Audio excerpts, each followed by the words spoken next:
Okay, what's going on, everybody? My name is Mangg. Welcome back to Hunt a Killer, Blair Witch, Episode 3. So, let us recap before we open this box. In the first episode, we got contacted by this woman named Rosemary Kent. Her son had gone missing in the town of Burkittsville, Maryland. The home place of all these Blair Witch rumors and myths and mysteries. And in the first episode, all we really deduced is that on the day of his disappearance, instead of normally walking past the woods, as he typically did on any given day, on that day he avoided the woods and made his way towards his secret hiding place underneath the town history building, whatever. There's a better term I'm blanking on. He had been hanging out there for quite some time, but on that day, it seems he did not go there. So he tried to avoid the woods, but in the end, it seems he actually went into the woods. In the second episode, we were given some encrypted documents. It seems that this kid had been conversing with an entity, and the entity spoke in a very odd, unknown language. And we were able to crack the code. Incredibly. It was very awesome. And we learned some stuff.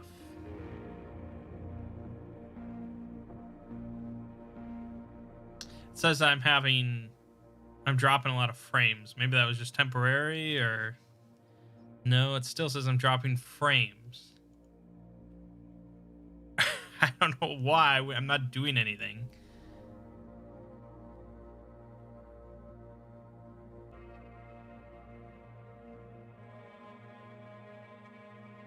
Okay. Yes. Okay. Good. Hopefully we are back. All right. Basically, we learned that this entity lives in the woods. It's not the witch, or it claims to not be the Blair Witch. It claims instead to be an entity known as Carver, which is from the video game, Blair Witch video game.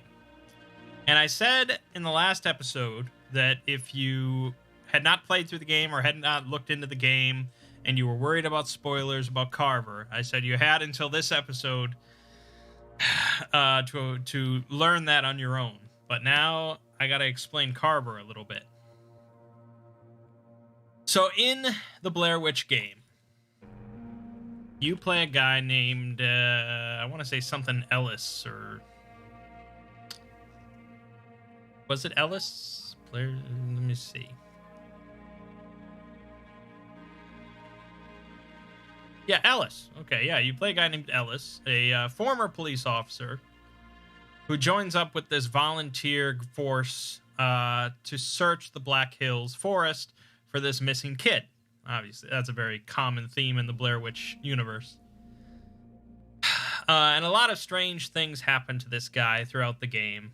He gets sort of tormented and lost and, blah, blah, blah, blah, blah. And a big part of his tormenting is from this entity, this guy, who goes by the name of Carver.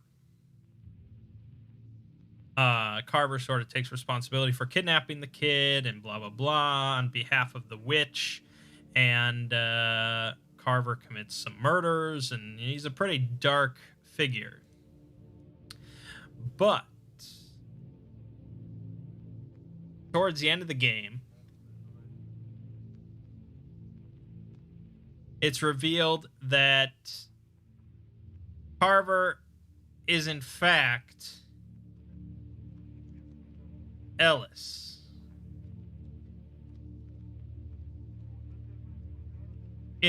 From the future. Like, Ellis, after some time, goes insane and becomes this Carver figure. And that's sort of the thing that's really interesting about the Blair Witch and the Black Hills Forest, is that time is incredibly flexible. You know, it's like an SCP kind of location. So Carver is basically Ellis from the future that has done this kidnapping. And that's how, you know, he sort of knows things that are happening. It's all sort of crazy, I'll admit.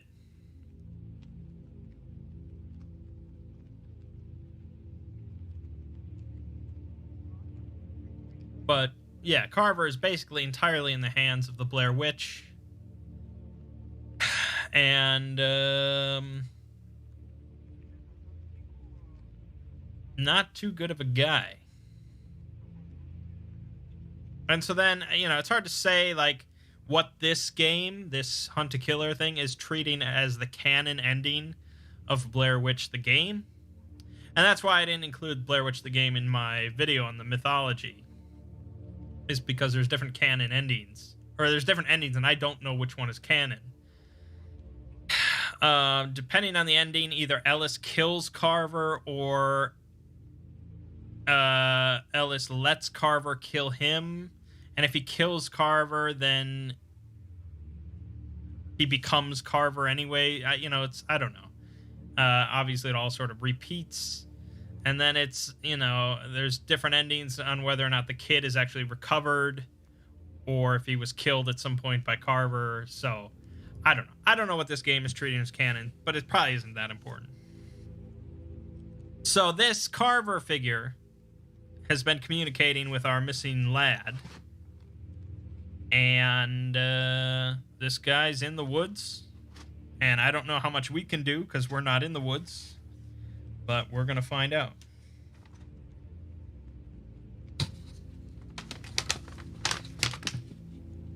We have a folder.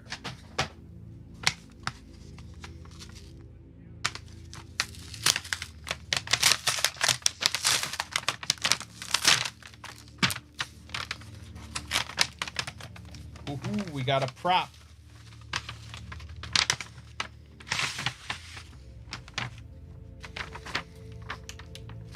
All right.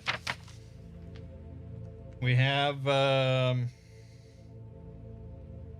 some sort of black object. Oh, this is a crayon. Yeah, it sure is.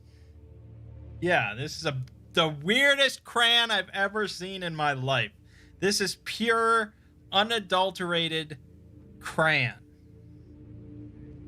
Crazy. All right, that'll be interesting. Then we have a wood carving. It's a cross section of like a fairly small tree, and there are symbols carved into it, swastikas. I don't know. There's that. We have a letter from Rosemary, as is customary. We have a police report from the sheriff's office. Search party report, I guess. We have an incident report, another one from the History Museum. We have a little pamphlet written by the guy who owns the History Museum, titled "Of Witches and Other Warnings, Histories of Local Monsters and Mysteries." That's nice. Then we have a thin folder from the South Woodland Academy, which is pretty wild.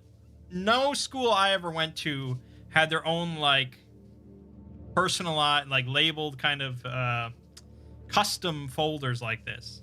Every school I went to was just like, yeah, get them at Target, shithead. You know, they were just like, whatever you could find, that's what you had. There's nothing this fancy. And I went to private schools, so I don't know. All right.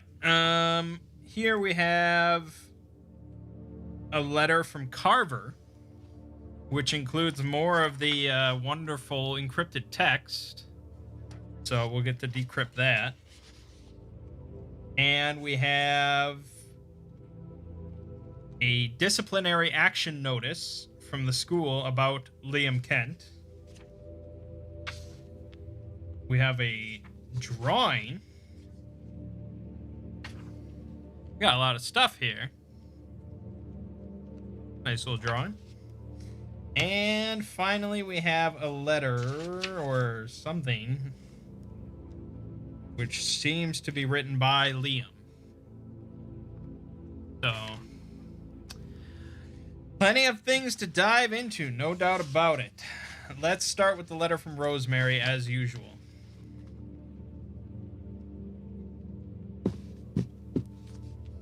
Detective, the tide is turning.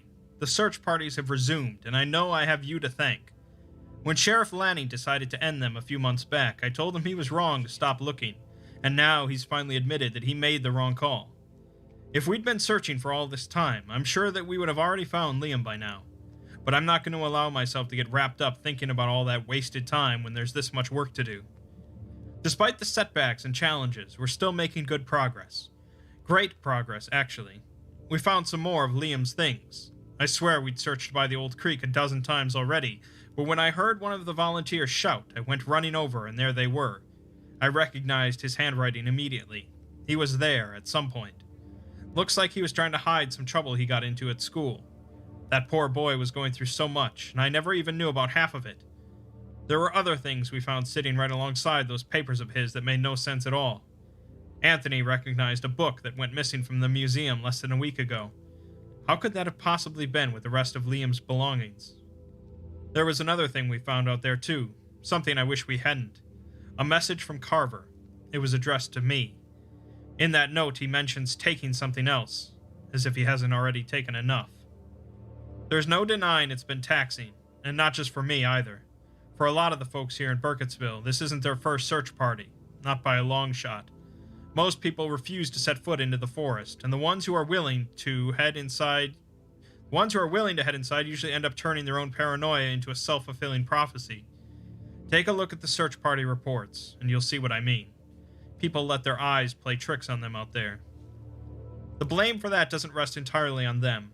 The geography of this place is admittedly pretty confusing. HUD always used to say the forest had a mind of its own, and I'm only now starting to really understand what he meant. It'd be foolish to expect the woods to stay the same over time, but you'd think by now we'd have at least a few sections committed to memory.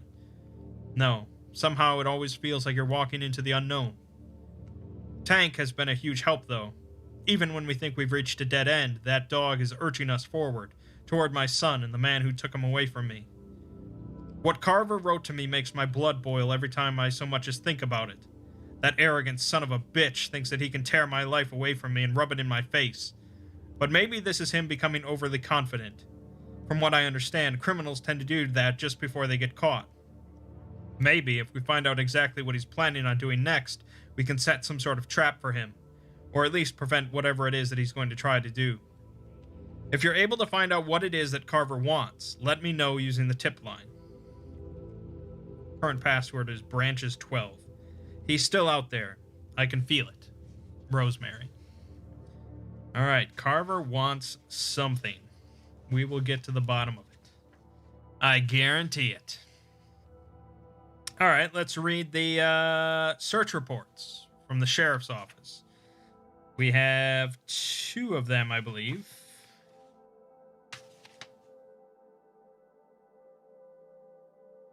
From a deputy. Oh no, 3 of them. From a deputy and 2 officers. All right, Deputy Dwight Weathers. Expedition was scheduled to begin at exactly 0900 hours on Sunday, beginning near the History Museum, where Liam Kent's possessions were discovered, and branching out into the Black Hills Forest, which borders the back end of the building. In total, 32 civilian volunteers arrived before we split off into groups. I led a group of 11 individuals into the Black Hills Forest. My group headed due north and stuck to that direction for the entirety of the day. I ordered the volunteers to arrange themselves in a single row, leaving 6-foot gaps between each individual for optimal coverage of the forest floor, and I urged each person to proceed with a clear head and their full attention. Less than 20 minutes into the search, several volunteers began to ask questions about the Blair witch. In accordance with Sheriff Lanning's orders, I forbade discussion of such incendiary topics. We covered ground efficiently, discovering nothing but naturally occurring debris. At one point, one civilian insisted there was smoke visible in the distance, although I saw nothing of the sort when they attempted to point the smoke out to me. Throughout this process, several volunteers sustained minor injuries, including one twisted ankle and several small scratches from nearby thorn bushes. By 10:30, several of my assignees requested to return to town, citing fatigue, though I believe they were afraid to continue much deeper into the forest. At this point, we had reached a dense area where not much sunlight penetrated the canopy of trees above us, and the temperature dropped by at least 10 degrees to an uncomfortable chill. My efforts to dissuade the volunteers from leaving proved fruitless, and 5 members of my team ventured back, intending to use the markers we had been leaving throughout the forest as guides. The remaining 7 of us soldiered on.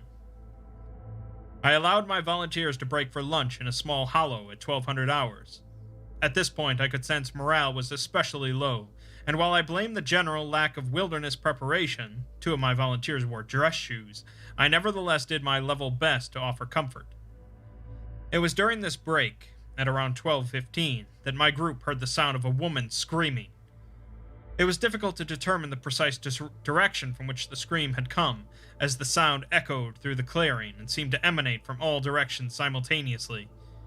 At the time, I attempted to radio my fellow officers to better triangulate the sound, but my device malfunctioned at that moment and would emit only a crackling static. I directed my 6 volunteers to remain in the hollow while I attempted to track down the source of the scream, leaving markers to trace the path I took through the forest. Throughout this time, my radio continued to malfunction. After nearly 30 minutes of searching, I came to the conclusion that the best course of action would be to regroup and to pursue the noise only once I had adequate technology and backup. When I attempted to return, I failed to locate any of the trail markers that I had left behind me. I was later debriefed that a member of Officer Howard's volunteer team sustained a severe compound fracture, amongst other injuries. I assume that this noise must have carried to the clearing.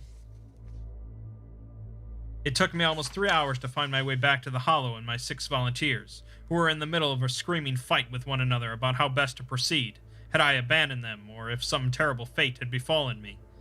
I de-escalated the situation and directed us to head back south to our original meeting point. The trail markers we had used to mark our northern journey appeared to be untouched. However, minutes into our trek south, at precisely 1558, we began to discover symbols carved into the trunks of the trees we had marked. While most of the symbols were inscrutable to me, some appeared to be humanoid in shape.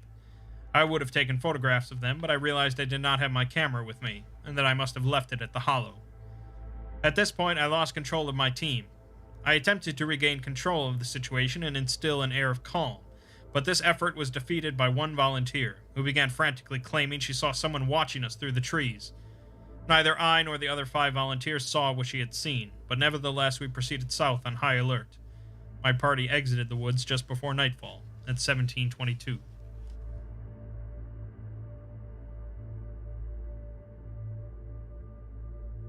No offense, but this is pretty well written for a deputy police officer in a small town in Maryland. I mean, I can't imagine, a cop ever writing that they tried to instill an air of calm or use the word inscrutable. I don't know. I'm not saying cops are dumb, but it's just like, usually I would imagine the language used is pretty simplistic for a police report rather than inscrutable.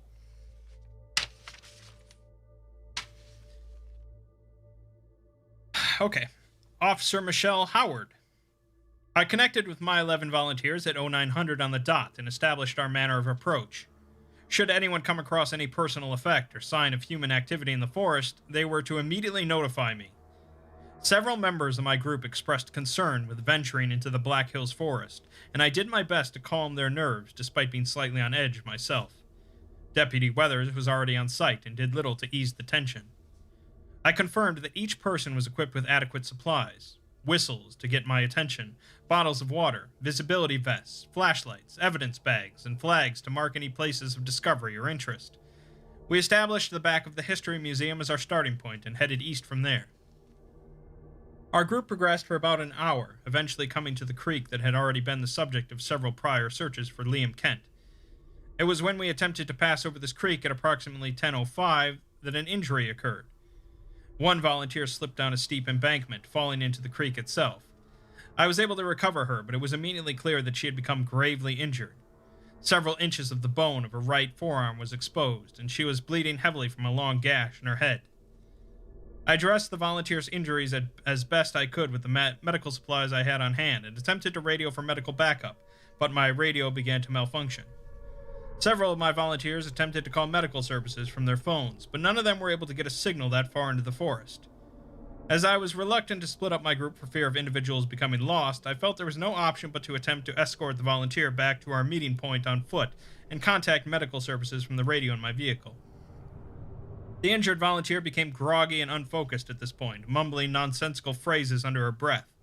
Myself and another volunteer carried her, doing our best to help her maintain consciousness. After walking back west for about a half hour, my group came across a small hollow. The injured volunteer expressed the desire to sit and rest for a time, and I obliged her. It was in this hollow that I discovered a camera, which I recognized as property of the sheriff's office. I realized that another group of volunteers must have left it behind accidentally. My group rested for about 20 minutes before pressing onward. After another 20 minutes of walking back toward our meeting point, I realized the sun appeared to be near setting, even though it was not yet 1200 according to my clock. The injured volunteer began to groan and talk about becoming condemned to the forest. I urged my group to push onward. After around 10 minutes, we emerged from the forest back at our original meeting point at the History Museum, running into Deputy Weathers' group. I was finally able to radio medical services. The display on my watch was 17:24.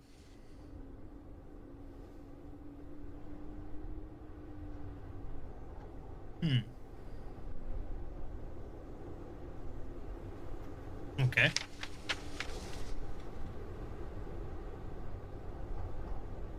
Officer Gail Cooper. My 10 volunteers and I embarked from our rendezvous point at 0900, heading due west. About 45 minutes into our search, one volunteer shouted, drawing the group's attention to something he had discovered. It was a dead bird. At first glance, it appeared that the bird had perhaps fallen out of its nest and landed at the base of a tree. However, it soon became clear that someone had mutilated the animal. The bones of its wings had been removed and jammed into its own eye sockets. The volunteer claimed he followed the sound of a crying animal to that spot, but he must have been mistaken because this bird had clearly been dead for a long time, judging by its smell. I convinced him to move along. After that, I could tell that a number of my team members had a hard time focusing. Hoping to calm down my group, I called for an early lunch break at 1100. Rosemary Kent, who was one of my group's members, had brought some sandwiches from the diner, and my team took a half hour to eat and regain some energy in a small hollow before pressing onward. Still following my compass west, I led my group until we came upon a creek. This was strange, as I had been certain that the only creek in the immediate area was the one to the east of the History Museum, which we had searched many times before. Nevertheless, I directed my party to scan the creek and surrounding woods. Minutes into our scan of the area, at approximately 11:52, we found Liam Kent's belongings. I asked my volunteers not to touch anything, and I took photos of the scene. I marked the location in case we need to come back for a more thorough search of the area. I then attempted to radio the news of my discovery out to the other groups, but found that my device was malfunctioning. Although Rosemary Kent urged me to press onward, I decided that it was more important to enter the items we had already found into evidence. Additionally, I could not, in good conscience, guide that group further into the woods without a reliable radio. We began to follow our compass back east to our initial rendezvous point. Within minutes, we encountered 5 members of Deputy Weathers' team, who informed us that they had decided to leave the search early, but had become lost in the woods, taking almost 3 hours to make a trip that should have taken half as long, despite having followed the trail markers they initially set out due south. They must have wandered off course and found my group's trail markers instead. We walked east for another hour until we reached the rendezvous point. Despite the fact that we had spent at least 4 hours in the forest, the sun appeared not to have barely left its position at all. I checked my watch and discovered that it was 9:55, and that less than an hour appeared to have passed since we first embarked. Once we process Liam's things, I highly recommend that we get them released to the mother of the missing boy as soon as possible. I think it would mean a lot to her. Well, we discovered that the woods are weird.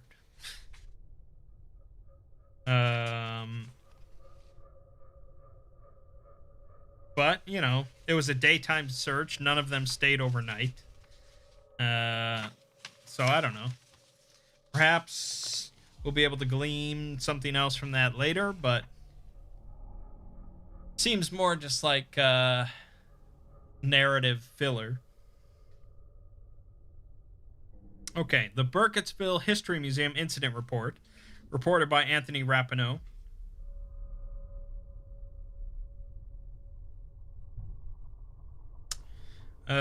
Incident description.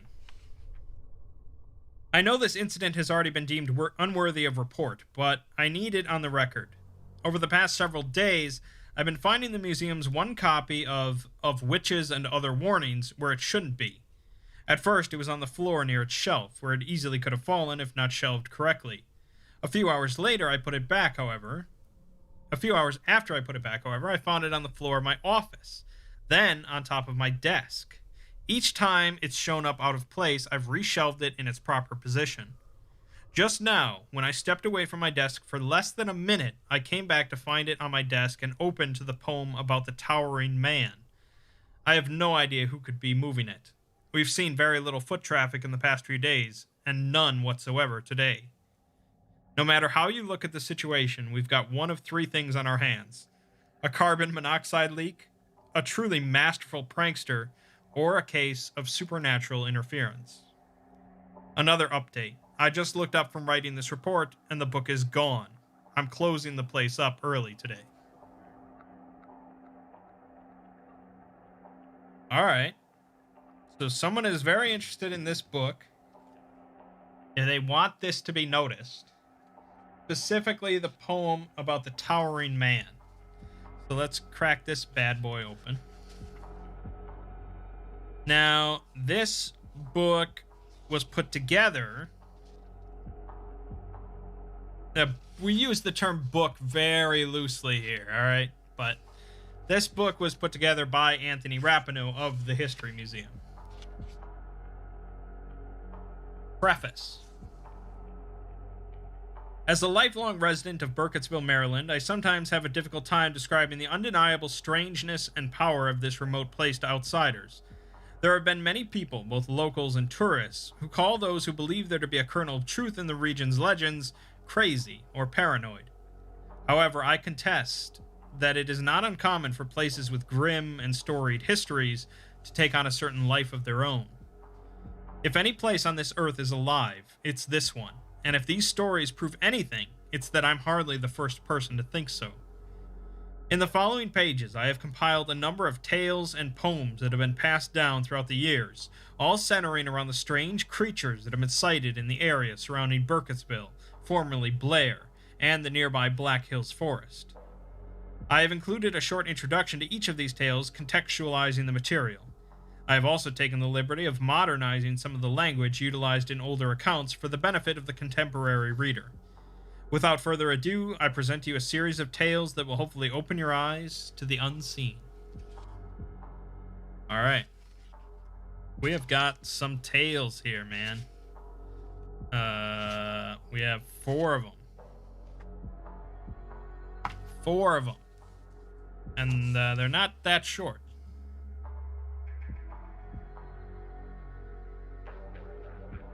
Alright. First up, the Hairy Woman. Lovely. There are contradicting stories as to whether this particular figure is actually the fabled Blair Witch herself, or merely one of the many unfortunate souls who is in thrall to her, part of the scores of undying wraiths who have been cursed to do her bidding as they roam the woods in perpetuity. While I was unable to gain a consensus upon the hairy woman's identity, I have found dozens of stories about sighting her, which mostly take place throughout the early to mid 20th century. In most of these stories, the woman typically appears at the edge of the woods, waving her hand in an apparent attempt to beckon witnesses closer.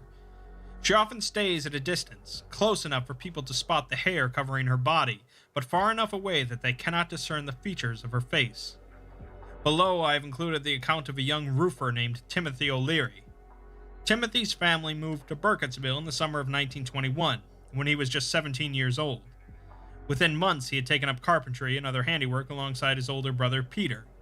This account was originally related to his granddaughter and transcribed in 1973. I saw the hairy woman. This was in the summer of 1924 when my brother Peter and I were working on renovating the church. You see, the pastor had recently died, and the poor man had gone a bit odd in the head in his final years, and had let the place fall into total disrepair. His replacement hired us to do all kinds of work, rebuilding rotten pews, wiping grime off the stained glass. The woods themselves had even started to grow over the cemetery, although that was a mighty quick for a wood to grow, so the majority of our time was actually spent cutting down trees whose roots had started to climb over the cemetery fence and encircle the headstones. We prioritized the roof, though, seeing as the damn thing was full of holes. I remember it was a particularly hot day, but we were determined to finish as much of the roof as we could before the sun set. Toward the end of the day, I noticed a figure on the ground below us, and to be honest, I thought it was our mother coming to offer us a pitcher of lemonade. I looked down at her, but she didn't look like anyone I knew. I couldn't see her face because she was under this dark veil.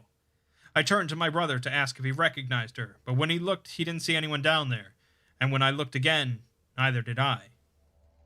At first, I thought nothing of it. I certainly didn't put much stock in any of the stories of witchcraft I'd heard. So I went back to work, bent over the hole in the roof. But soon an eerie feeling came over me. I felt a prickling at the back of my neck. I looked, and there, in the bell tower, right where the bell should have been, was the hairy woman. I didn't scream because my breath was caught in my lungs. The hairy woman was right there, less than 10 feet from me, and I could see that she looked just like the stories said. She was covered entirely in fur, but not like the fur of a dog. It was more short and thick, like a horse's coat. Her dress was entirely black, and she wore a veil that covered her face. The hairy woman's feet did not touch the roof, or the shelf, or any part of the bell tower. She hung in midair and lifted her hand out to me as if she expected me to take it. It was only then that I screamed. I turned to run, but slipped, having forgotten my position on the canted roof. Thank the Lord for Peter, because he reached out a hand and caught me. If it weren't for him, I would have fallen directly onto the wrought iron fence that wrapped around the cemetery. He asked if I was all right, but all I could do was point. When he looked back to the tower, she was gone. All right. Well, the Blair Witch has certainly been known to appear as a hairy woman that levitates off the ground, so could be. All right, here we... hold on. This is the image for the hairy woman, which she just looks like a woman with long hair, so I don't know. That doesn't seem accurate. Here we have the Towering Man. I assume this is going to be about Carver.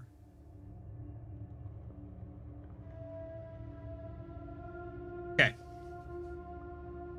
The story of the Towering Man stretches back to at least the 1940s, and perhaps even beyond that, and has appeared in several formats. Tales of the Towering Man commonly describe a ghastly figure lurking in the Black Hills forest. This figure is tall despite being hunched over, and possesses long limbs. Occasionally he is described as having a beard that is either full of broken twigs or made of twigs, and having skin made of tree bark. Many tales describe him as the ghost of an executed child killer. This particular tale of the Towering Man was a rhyme that gained traction with local school children from the late 50s and continued to circulate into the early 80s, and was recollected to me by lifelong Burkittsville resident Harriet Gillard. Beware, beware the Towering Man, for lure and catch and kill he can. He lurks so deep within the wood, you'll have no worries if you're good. But if you venture far from home, if deep into the woods you roam, you'll see what seems a moving tree coming toward you, that is he. On children, naughty, glum, or mean, in their demeanor he is keen. He draws them in with clever tricks, then snaps their necks like brittle sticks. Best keep your eyes upon the path, unless you want to taste his wrath. For stuffing children in a sack, the man was stretched upon the rack. His final words he yelled so loud, I hope my deeds have made her proud. His mistress is that old Blair witch, who turned his heart as black as pitch, tore off his skin, wrapped him in bark, and gave him powers of the dark. The towering man you cannot fight. Your only hope, stay in the light.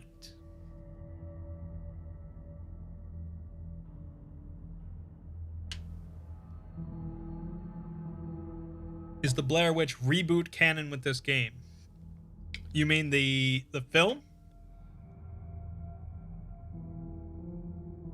Not really a reboot. It's a direct sequel to the first film.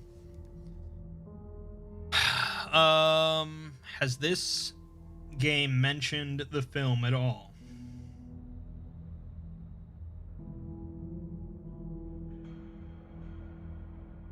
I don't think so. I mean, I assume it is canon, especially because this is, this was created in partnership with Lionsgate. So I'm sure it is canon, but it's been mostly more connected with the recent game rather than really any of the films. So that was a interesting little poem.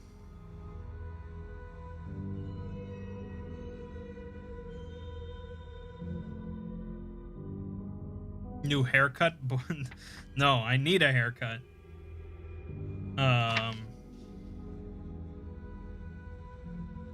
This is a COVID haircut. All right. The third tale. These last couple ones are a little shorter, so it's not that big of a deal.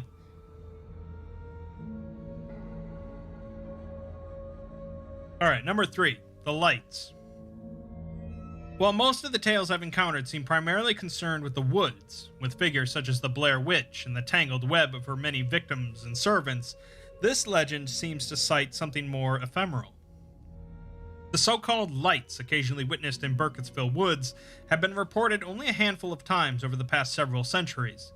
However, I found them important to include for that very reason.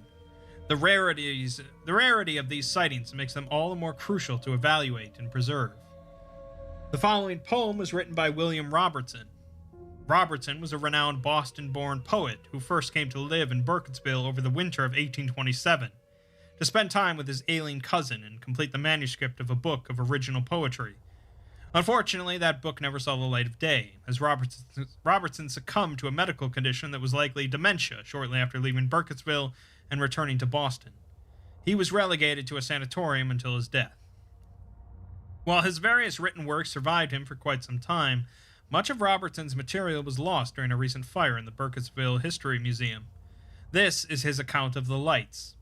I hypothesize that he wrote this piece after being issued a warning about the lights by his cousin, or another concerned Burkittsville citizen. It's the strange white light in the night, the warning that things are far from right.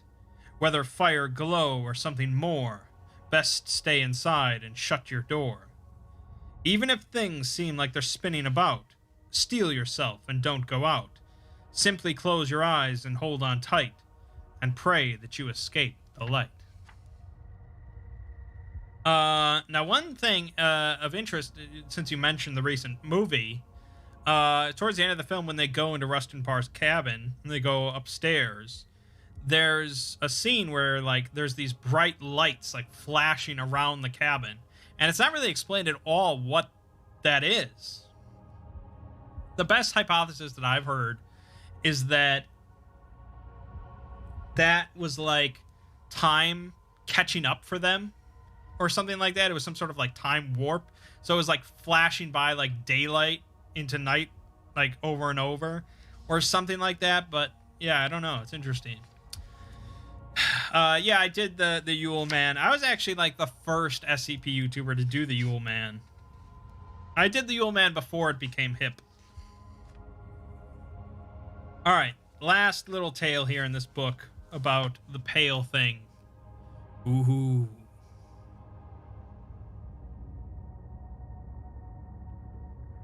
I now come to one of Burkittsville's most enigmatic figures. It is known by many names, although perhaps the most common of these is the Pale Thing.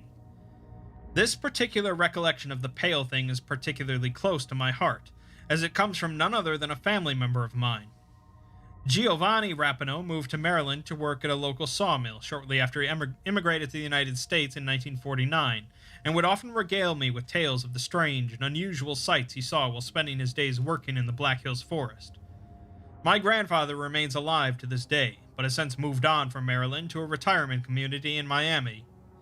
I had him mail me a written recollection of his encounter, as email sometimes proves too difficult for him to handle, and have transcribed his account here. I leave you with this tale, which has always fascinated me the most out of any of my grandfather's stories due to the cryptic nature of the message that he received from none other than the Pale Thing itself. It was nighttime, like it is in many stories about the Pale Thing. I had stepped outside for a bit of fresh air before I turned in for the night. That was when I glimpsed a figure that has haunted my dreams ever since. It was off in the distance, but I could see it in the dark due to its near luminescent coloring. It was bright white, maggot white, wearing no clothes, and doing exactly what the story said it would, dashing silently through the grass. It was coming from town, headed in the direction of the woods with, I thought, the fervor of an animal pursuing its prey. Long, loping strides drew it away from Burkittsville, but it slowed just before it reached the edge of the woods. The figure turned to look at me, and even at that distance I could clearly see it had no facial features to speak of. I could see nothing but a smooth canvas of skin, putrid and pale, where its face should have been. And then, without a mouth, it spoke a single phrase to me, one it should have been impossible to hear at such a distance, and yet I heard it. I heard it as if the words were whispered right into my ear, as if that pale thing was standing right behind me. I flinched and turned around, but of course there was nothing behind me. When I looked back to the woods, the pale thing was gone, but I will never forget that shape, and I will never forget what it whispered to me. We're not finished yet.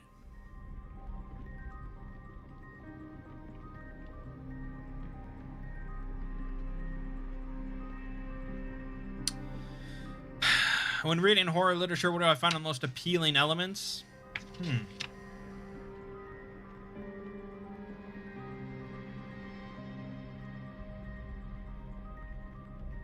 Hard to say.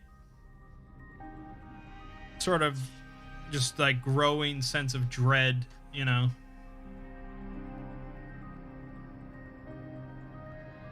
Where like, you know it's something bad is coming. But that's like a horror film as well. It's like once the scary thing appears, then it's like not so scary. It's all in the build-up. That's why I like a lot of Lovecraft stuff. Like oftentimes the build-up's really good. What's that cat's name? That cat's name is Boogle.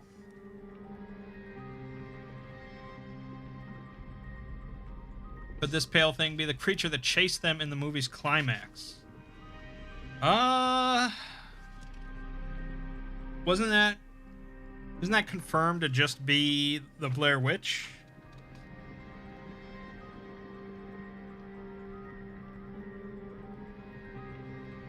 I mean, it's all the Blair Witch in a sense.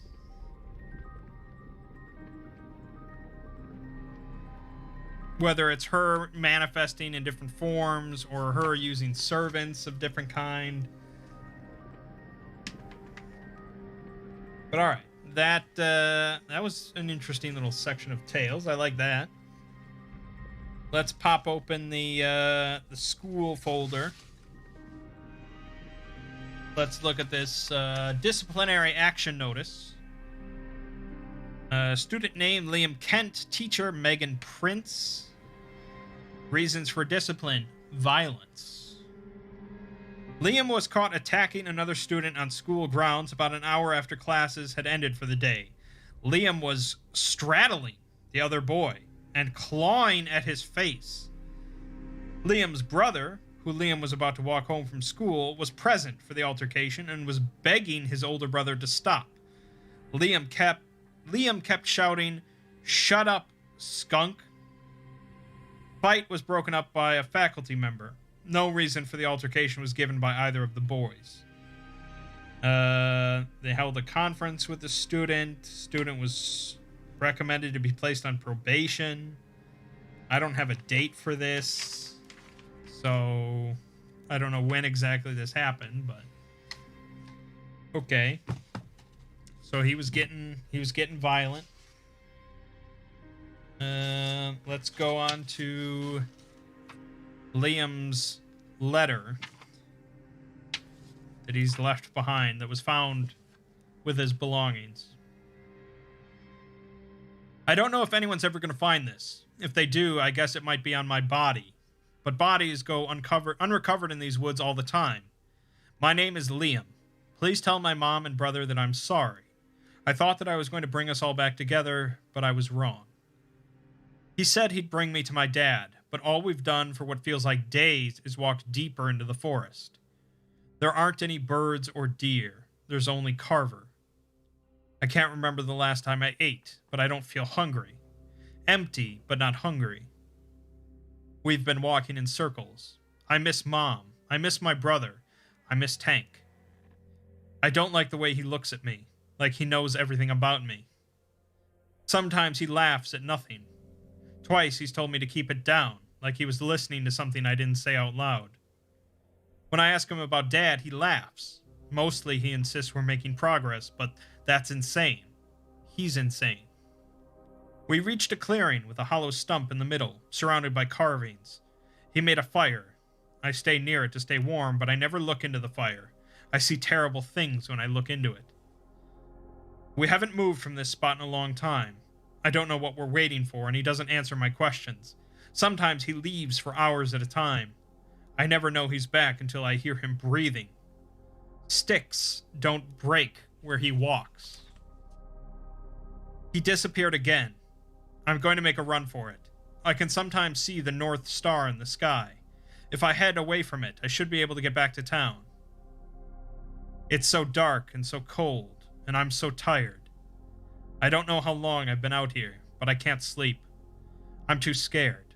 It's always so silent until I try to sleep. Then the noises come. Screeching and laughing and crying and growling.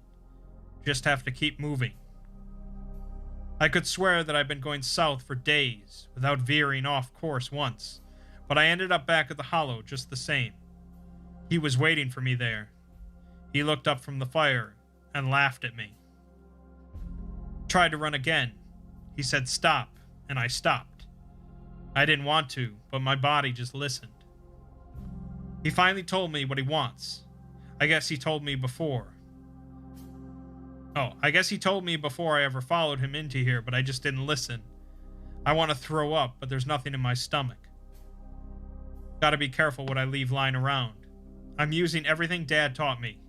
I wish that I had my light with me, but I'm glad that I had plenty of pens in my pocket when I left, including a special one.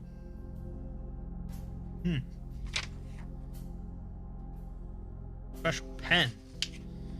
Okay. Then, last thing here, we have a letter from Carver to Rosemary.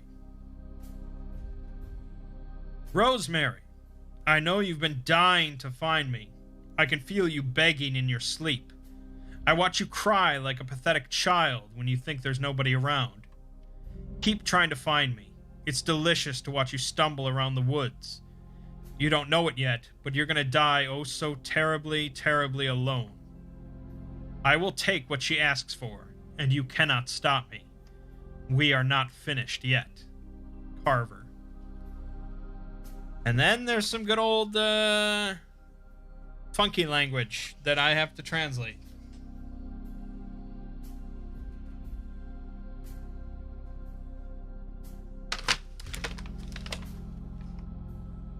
So I should have somewhere my notes from last episode. Here we go. Okay.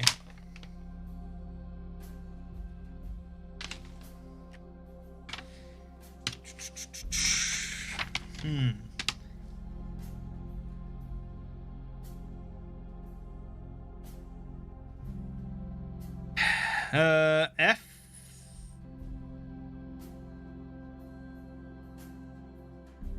F-O-U.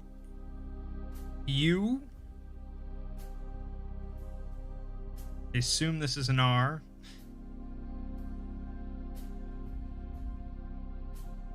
I might not have even written down. I didn't write down all the symbols because I think I just sort of filled in the blanks as we went. So I don't think I even have this down, but we'll say it's an R.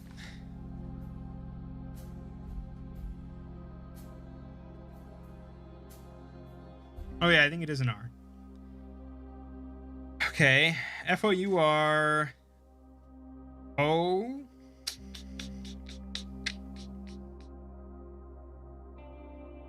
Oh God, why didn't I write down all the words, all the letters? Oh, N.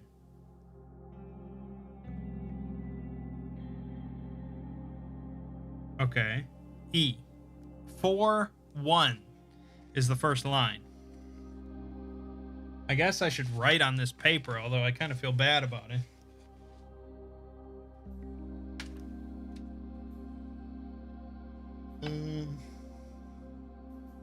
I don't know, I could just use a notepad.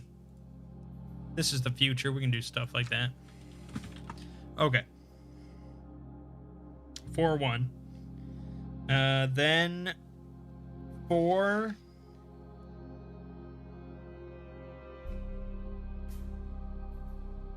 T.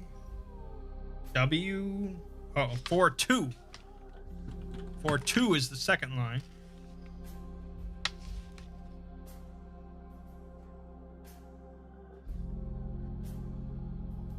S. E. I think that's a D. No, maybe it's a V. Yeah, that would make more sense. V-E-N. 7.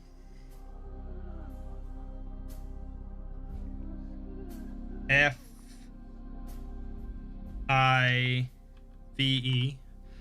4-1, 4-2, 7-5.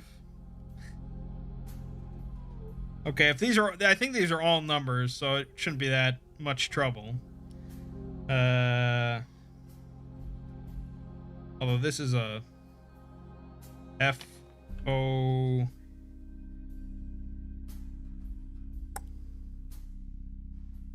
What is that? Oh, F-O-U-R... Yeah, 14? Yeah, 14-5. Boy, oh boy. What is this? What is this?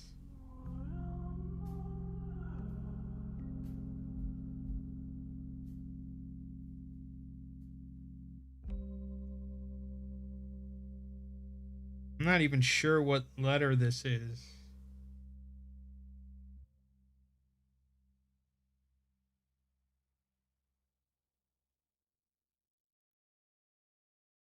Oh, 12. No. T-W-E, yeah. Oh, 20. 20. That makes sense. T-W-E-N-T-Y.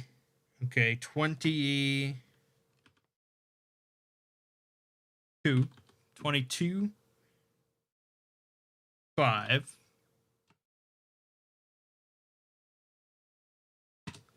So even after I translate all this, we're still gonna have to like decipher it.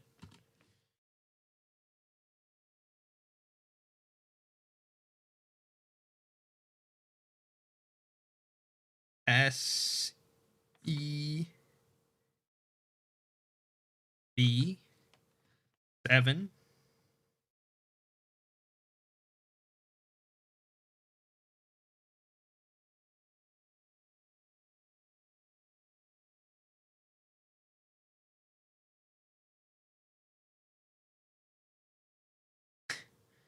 No, what is this one? Oh, this is like a.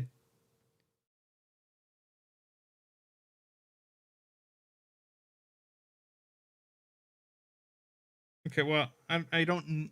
We can just. That's an R. So a T and then an R. T blank R E E. Oh, 3. Yeah, okay.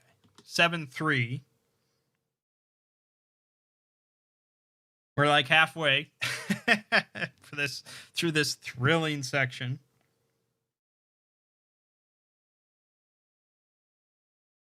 Okay, this is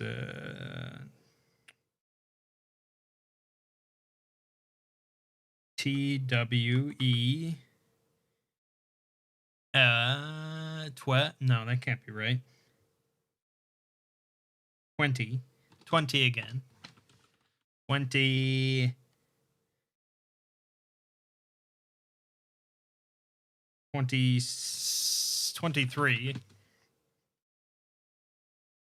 23 F U E E 20. What? No, 23 3. No. Fuck. It all just blends together. God damn. FOUR. Yeah. 23 4 is what we got. Okay. FOUR.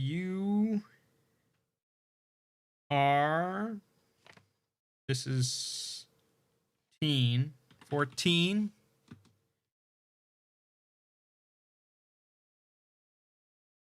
And that would be 3. Yep. Okay, 14 3. Then we have a E, an 8, and a 6. 8 6. Almost done. Another 8. And a 4. No, that can't be right. 5. 8 5. 8 1. And finally a 5 and a SEBEN. Okay. We have it. We have the code. So this is this section translated.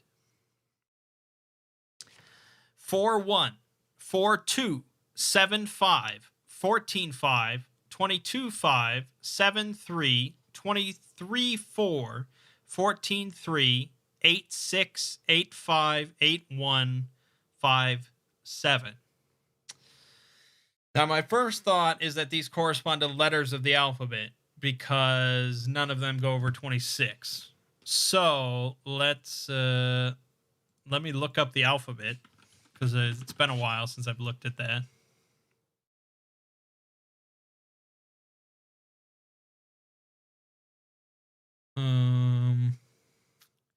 And if I could find one that's just numbered, that would help. There we go. Okay. Let's see here.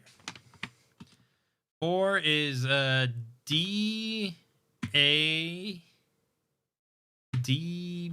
Okay, we're already wrong. This is wrong.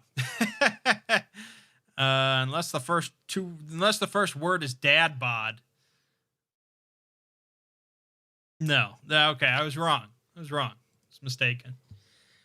Okay, so that's not it.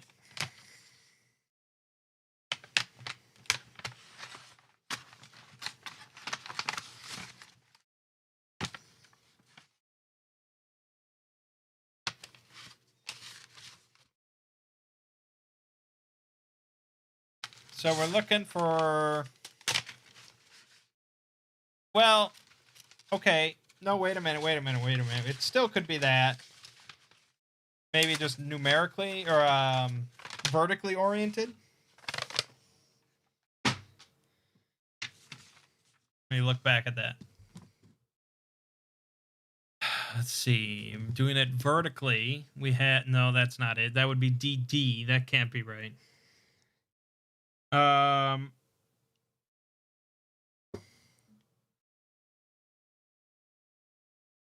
Corresponds to...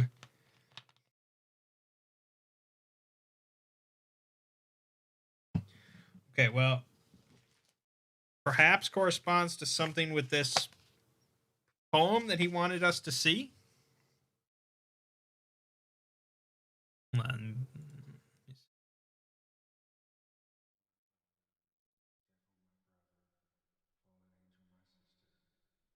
But... Oh, okay. The fourth... No. How do you get 23 involved? You know, 22 and 23 involved. Okay, wait a minute. All right, hold on. Maybe I say this because they went through the trouble of numbering the lines. If you can see this. Not all of them, but there's a 5, 10, 15, 20. So there's a total of 24 lines. So perhaps the fourth line, first word. Fourth line, second word. Seventh line, fifth word. Let's give it a shot. Let me start. Okay, fourth line, first word is Yule. Y-O-U-L-L. Fourth line, second word, have. Seventh line, fifth word, a. 14th line, fifth word,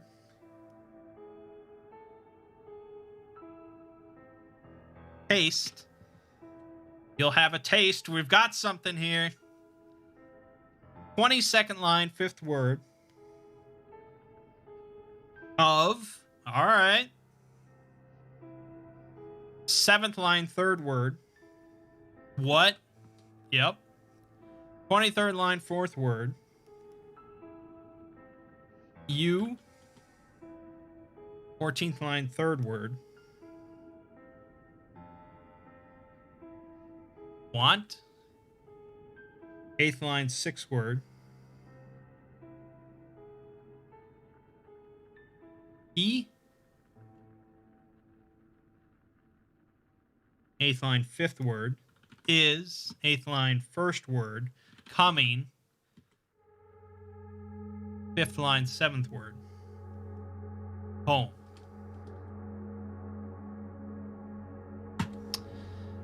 You'll have a taste of what you want. He is coming home.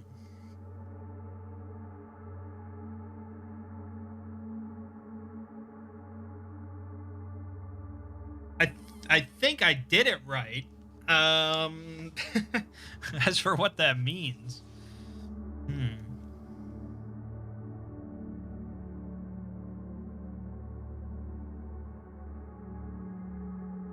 Taste of what you want. He is coming home.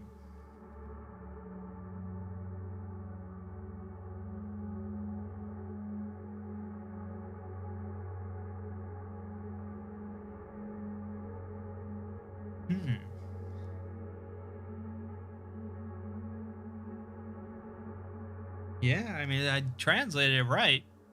I deciphered it. It's just a little strange.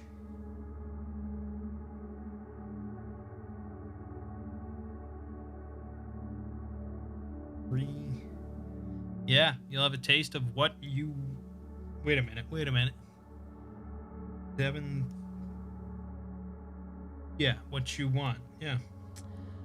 Okay. That leaves two things we haven't really touched on here.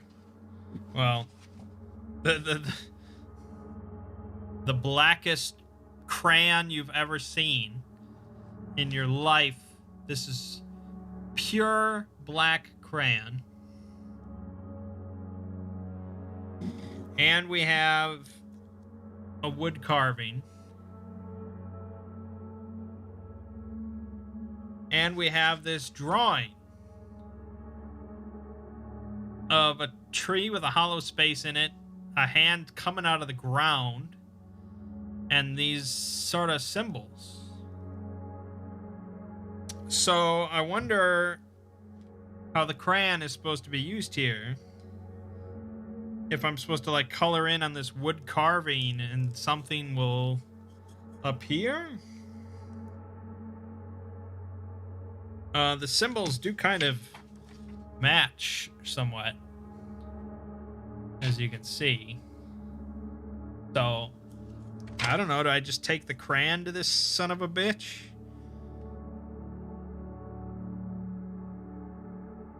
A little nerve-wracking. What if I'm dead wrong?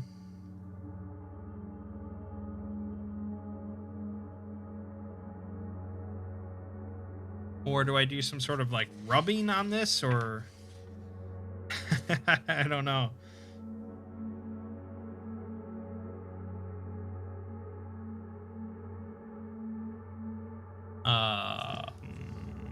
I'm trying to just exactly line this up.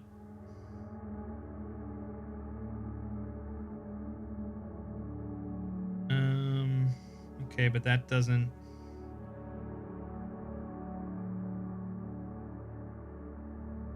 It doesn't exactly match.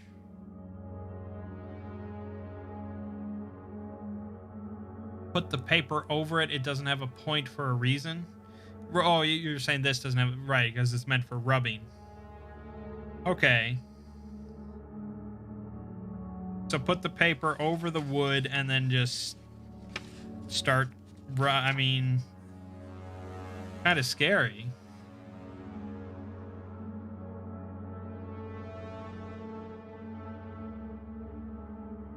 I feel like I only get one shot at this. Should I be rubbing on this blank side, or am I trying to somehow match maybe not the paper you need?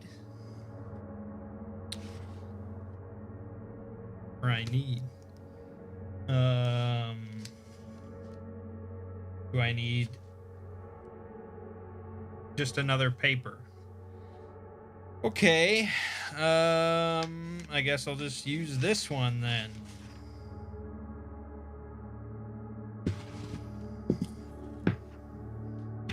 I don't know.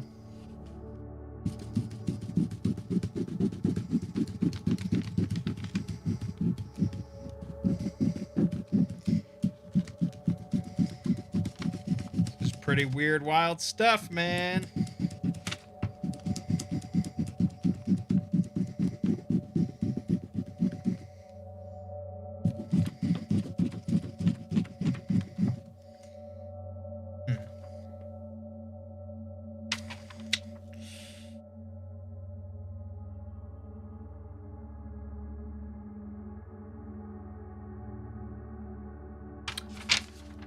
I don't know, man. I can't glean much from this.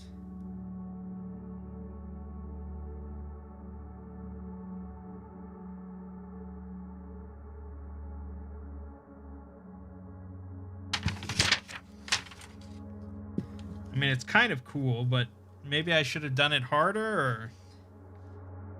I've never done, like, a crayon rubbing before in my life. So, I don't really...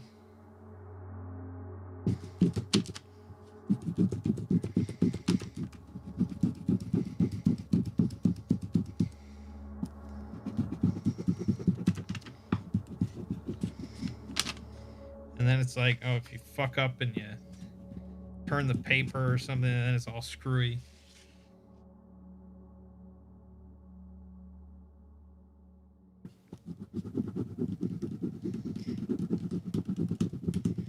Oh, wait, hold on. If you do it this way, it kind of works.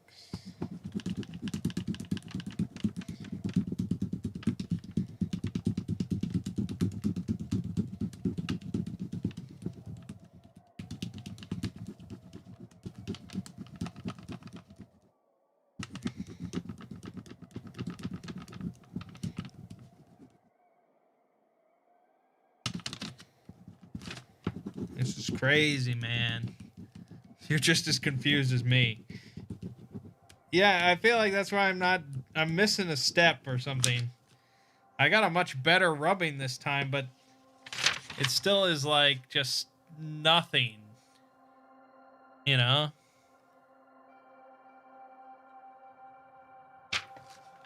That's why I feel like I am supposed to do that same rubbing, but here.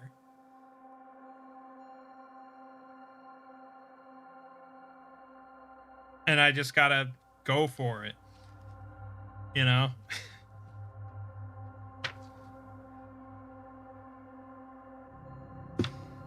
I just gotta freaking go for it. Getting crayon all over my fingers. This is what I'm paying money for. Alright, maybe I try to line up like one thing here and just hold it steady and we just live our life, you know?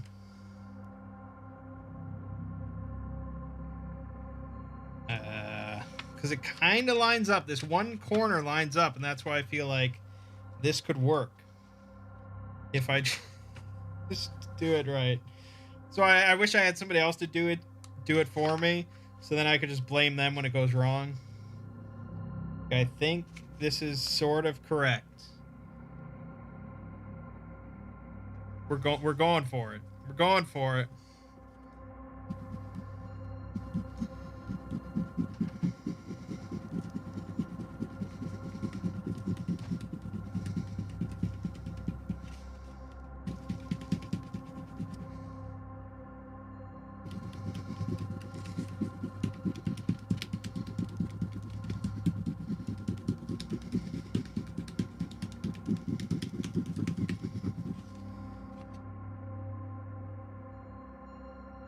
That wasn't a good idea.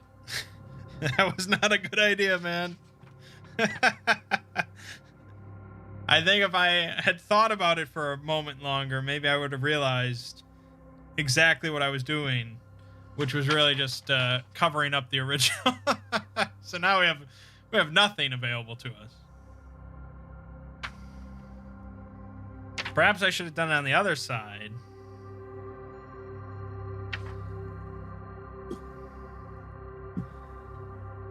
Might be able to just copy and reprint the sheet just in case, or use my phone to scan it. Yeah, a little late now.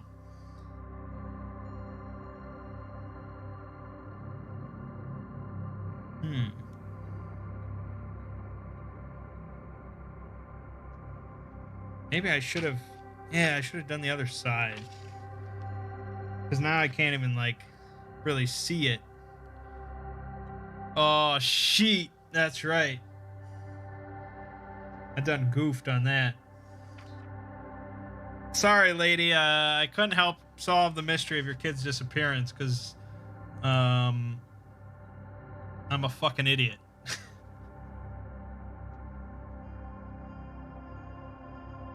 Why would she just send me like a big crayon and expect me to understand? Well, I'll just make another rubbing. And eventually, if we rub hard and long enough...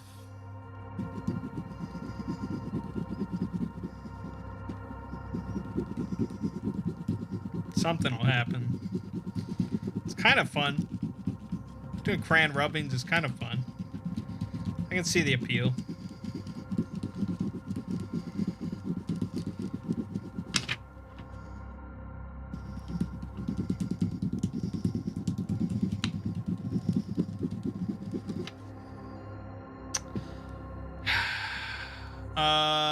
What about the special pen?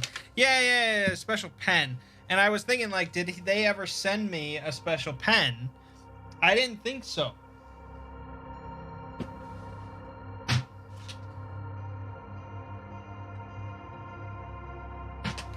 They sent me, like, a pen case from his school, but all it contained was the little wooden figurine with his name carved into it.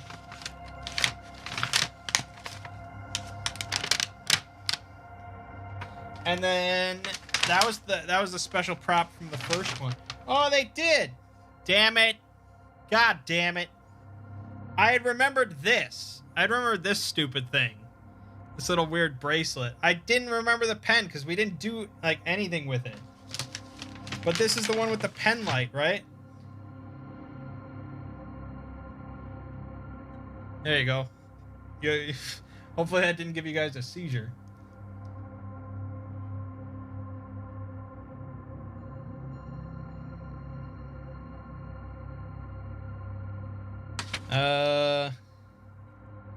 Okay. I mean, this doesn't show anything.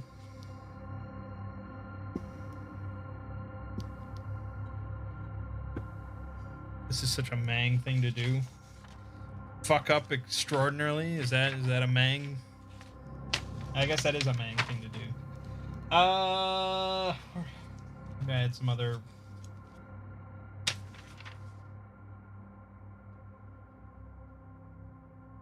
Like what? Like theoretically, what would this do?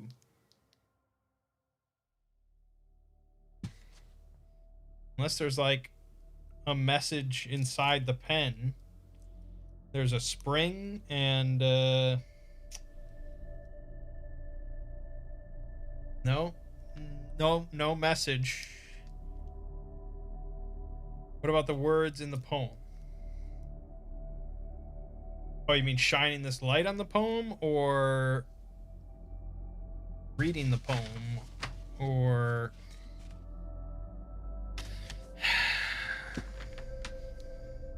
oh.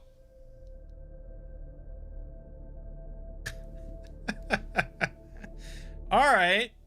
Well, we have I don't know how I'm gonna be able to. Maybe I can show you this. Hold on. No, there's no way you're gonna be able to see this shit.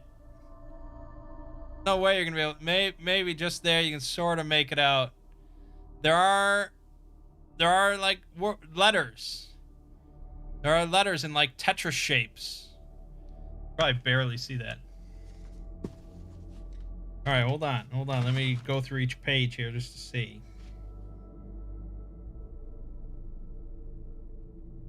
Okay. Okay. All right, it seems to be just on the Towering Man page, and it looks like there's only 2 of them.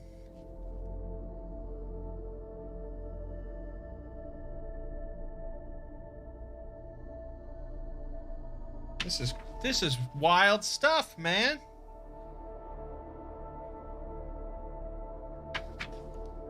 Oh, nope, there's another one on the final page. Underneath, we're not finished yet.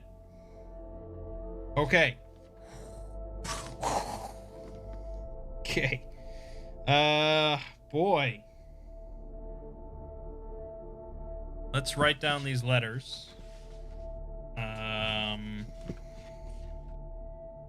I still don't know what the crayon stuff is for, but all right, we have WSY.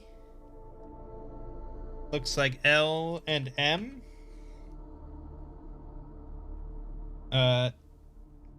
T. What the fuck is that?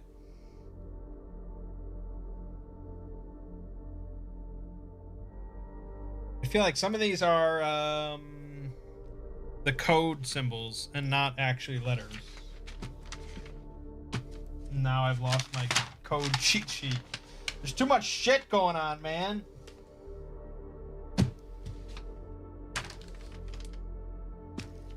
And that's like, you know, I've got like fucking 300 Japanese flashcards on this desk as well. So it's pretty cluttered.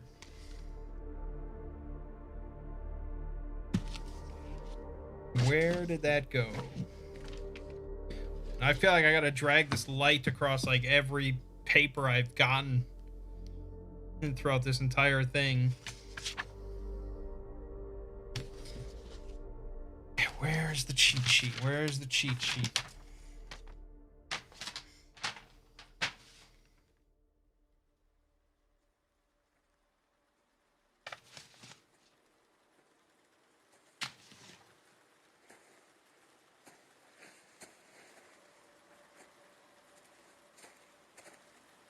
pretty stupid thing to lose. If I lose that, I have to crack the whole code again. No, it's not in this pile. Where the hell did it go? Well, this is why you should do it at a big table. A big empty table, not a crowded desk. Sift through all this again.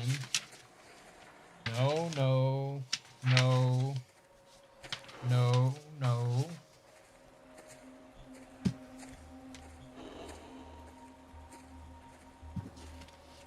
No, that's a flashcard. No, that's a flashcard. No.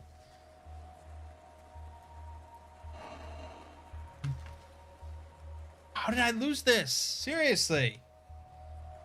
Did it...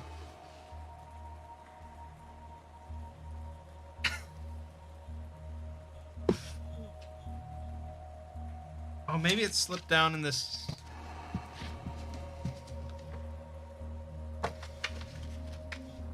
Oh! I found more letters down here! Those sons of bitches! Well, now I'm kind of glad that I lost it. Well, as long as I find it. There's gonna be letters all over the place.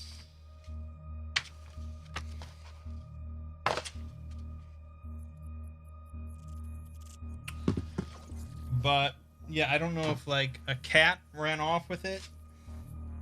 There's really not that many things here, all things considered.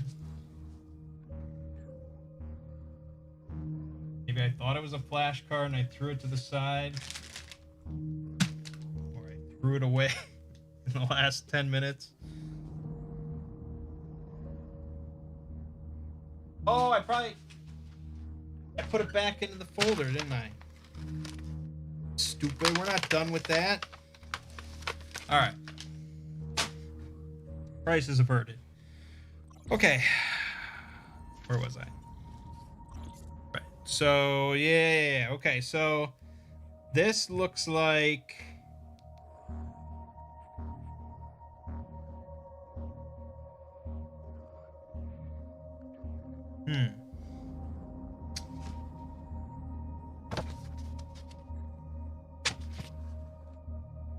I don't have this symbol written down, but I've seen it.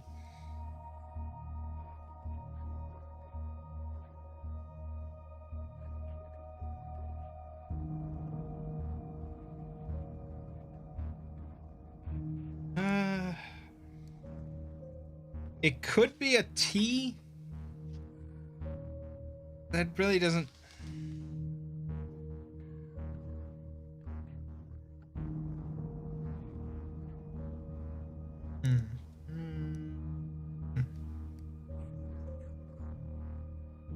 Okay, maybe it's not a symbol and I'm just not clear on what it is.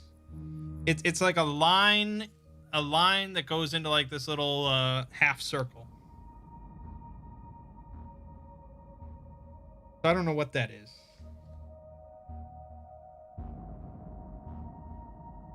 It could be a T in the symbols, or it could be an R sort of from the symbols. But otherwise we have an I, a K, and a T.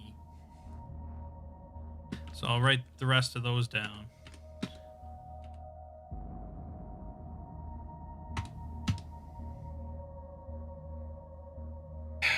So that's the two from this page. The only two from that page. And then from the final page, we have... God damn. An N. I guess it's like a backward... It's like a mirrored N. God damn. A D, an A, I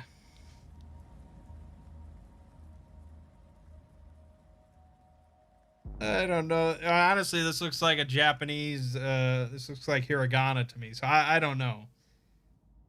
Maybe that's a T and an N?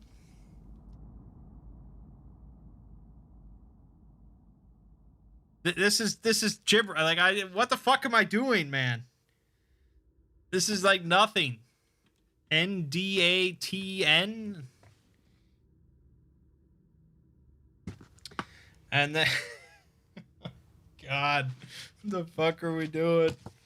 And then the ones from here, this is like super clear. There's no ambiguity in the folder one. It's TKE. No doubt about it.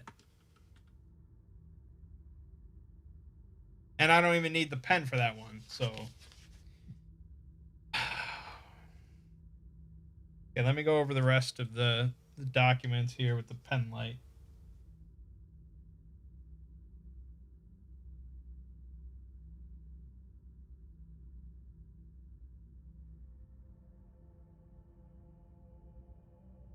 Oh. The kid's letter has some. Oh, the kid's letter has a bunch on it. Here we go. Can't risk being found out. Going to pretend like I'm doodling and hope that you find my folder. I'll make one last break for it and throw this as far into the woods as I can. Six will show what he wants if you know how to line it all up. 6 will show what he wants if you know how to line it all up. If anyone finds this, Carver wants me to do something horrible and I don't know if I can resist. Please stop us. N.S. Okay, and then there's more here. I want to go home. I want to go home. I want to go home. I want to go home. I want to go home. I want to go home.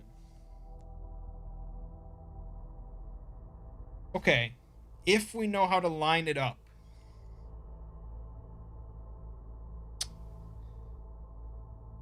I wonder if this is something we actually have to physically line up. Or if I can just sort of visualize it or not. I don't know. Because these things are in these... they're in these, like, boxes. You know, like this. Like this, see? The other ones are in, like, similar... the other ones are in, like, different shapes, but... like, Tetris shapes. But they're all, like, broken up like that, with each letter in a little box.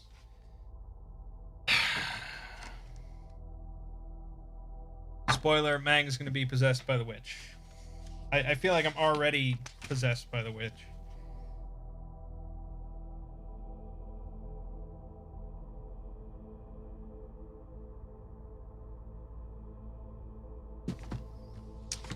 I can't physically line this up. I mean, it's like in a folder, it's in a book. I have to, like, visualize it. So I feel TKE. But, like, I can't even, like, decipher what all these letters are supposed to be. So it's crazy. This is...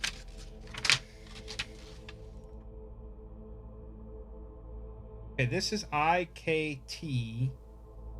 Okay, and then if we go... oh, this is a C and then a dash? Maybe it will look like a crossword and you line the letters up together. Drawn out. I think that's what it comes down to, is I have to, like, draw out this shit on a single piece of paper. So I am going to need my pencil. Okay. This is crazy shit. All right. Let's see here. So TKE is our very clear. Don't even need the pen light for it. Bada bing, bada boom. Then the one from the kid's letter that apparently it's just an N and an S. So NS. Fine, that's clear. I can get that. Then this one is WSYLM in sort of an L shape.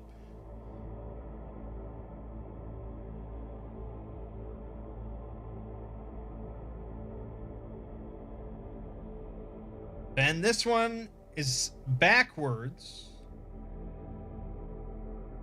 So I'm going to try drawing it right ways, which is an I, a K, T, a C with a dash. And I swear that's what it is. Because I don't know what else it could be. These all are just English letters. There doesn't seem to be any symbols involved, so... And then finally, or I think finally, we have this one, which seems to be mirrored. Not backwards, or not... It's mirrored. So it's like backwards and upside down is what it is. You can fuck off with that. But... okay, there's an N.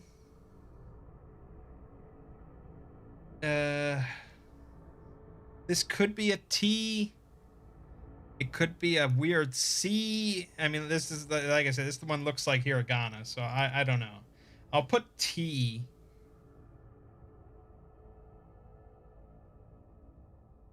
But I don't know. Then A, D, and an N.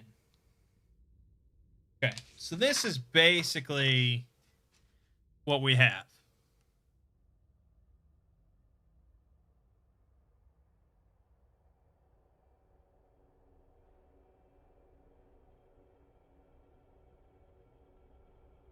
Now, I do think there is a way to slot all these in, assuming I didn't miss any, which is basically assuming that they didn't put them in other past episodes, which would be really cruel. Gordon, inspired you to make videos on SCP. Really like your video essays. Thank you. I'm glad that I can inspire people. It's very nice.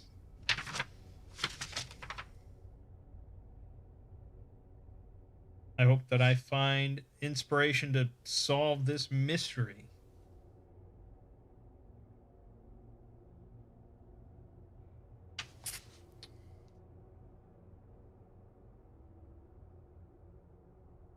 Okay.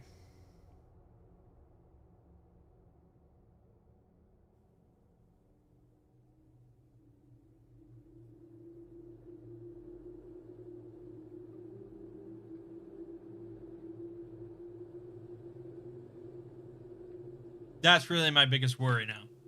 My biggest worry is that I missed something. I can see NT here, if that is a T. Maybe I should put a question mark there. Maybe there's like a Kent.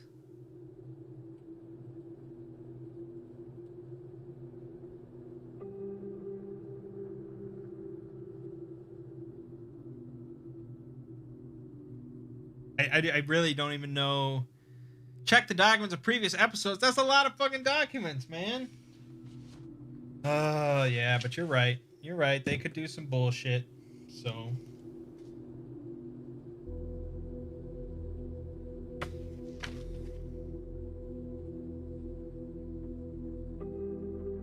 God damn it. You've done this before, haven't you? You're just giving me hints.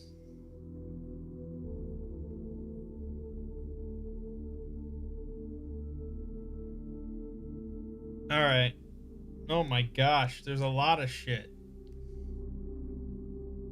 So this is his personal journal, the kid's personal journal, and you're not gonna be able to tell anything here, but no, you can't see anything. That's never gonna show up on camera. There's text all on this page. There's text everywhere, and there's this grid, and there's another grid in hidden text.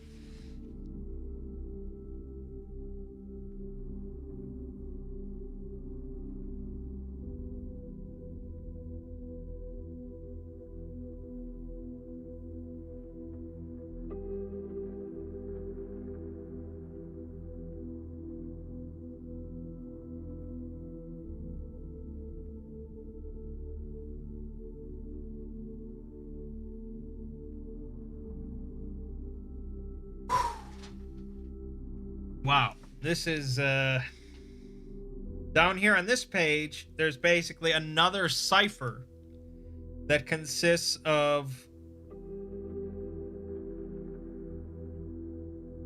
English letters, but like jumbled up. I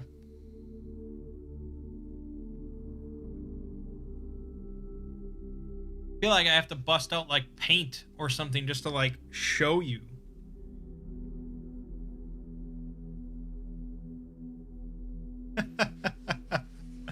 Okay, hold on. My incredible mouse drawing skills will come into play here. Let me see. Okay. So, gosh, this is what we have on this page.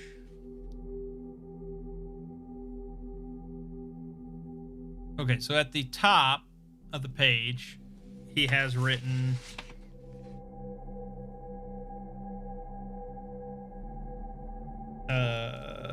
A B C D E F G dot dot dot dot dot, and then underneath it he has Z Y X W V U T dot dot dot dot dot.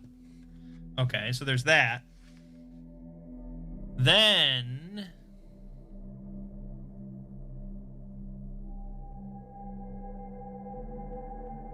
he's got this grid. Yeah, it looks better on the page. And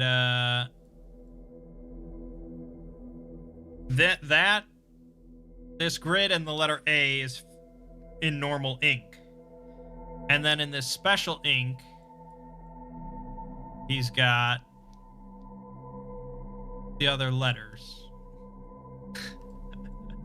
Look, you'll be able to tell what I mean. So that's all that matters.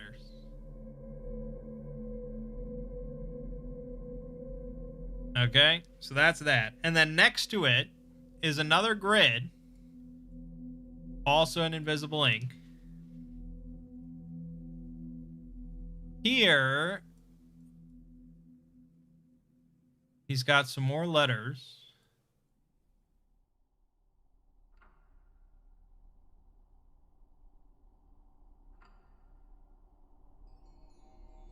But he has dots in these specific spots.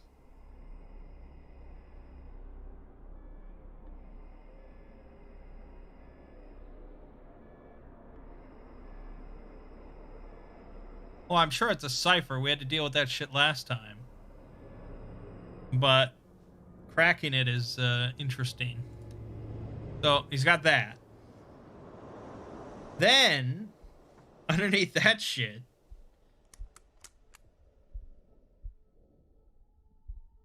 he's got an X with S, U, V, and T. And then another X with W, X, Y, and Z. And this one has the dots. Like that.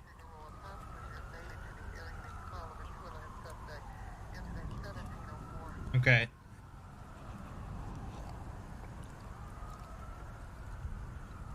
Then, on the other page,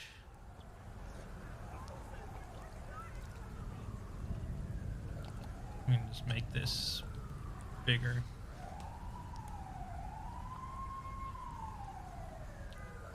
He's got like R, G, H, L, F, M, W, H. Never thought I'd be afraid to die. I don't know what we're listening to exactly. And the truth is, I can see this. WZW. There's more than that, but we'll just leave it at that. The one I dropped. Guess I just didn't want to believe it was actually meant for me.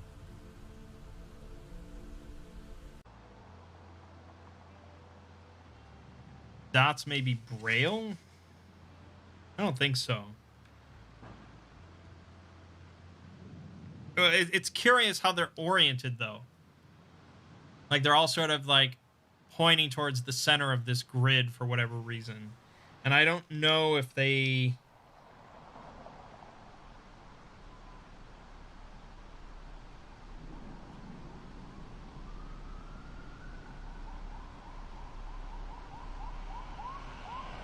I wonder if I'm supposed to be pointing to the end. Well, yeah. But I wonder if we're supposed to sort of correlate that to the first grid, the A, B, C, D, E, F, G, H, I, and put in dots there.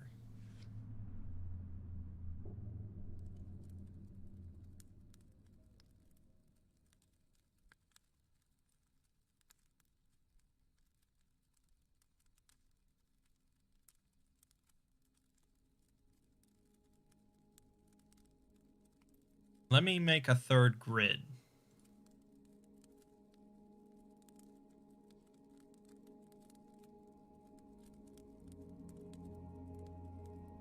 Terrible grid.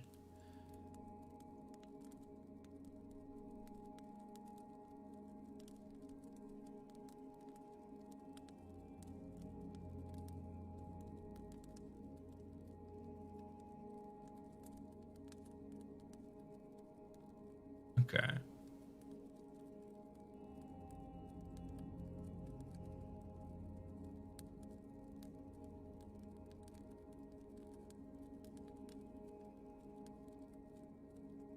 All right, that doesn't correlate.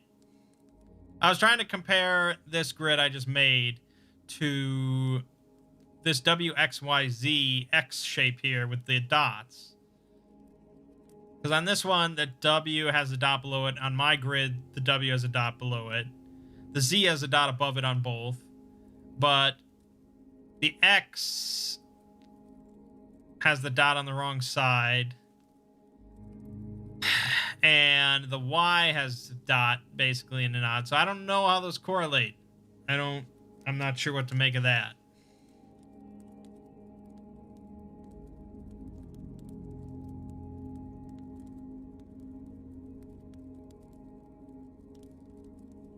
Oh, that's cool. In one of these drawings from his notebook of like him and a dog in the woods, the light shows basically the pale thing, like a pale monster lurking in the trees. That's really cool. I wish you could see that. There's like paragraphs of text in this cipher.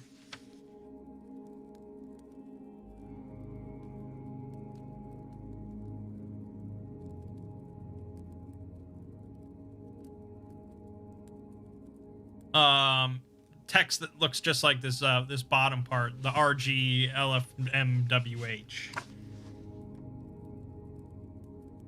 Just trying to look over the rest of the... And I don't know how this correlates to the fucking... the crossword puzzle sort of things we got, you know? How do those connect?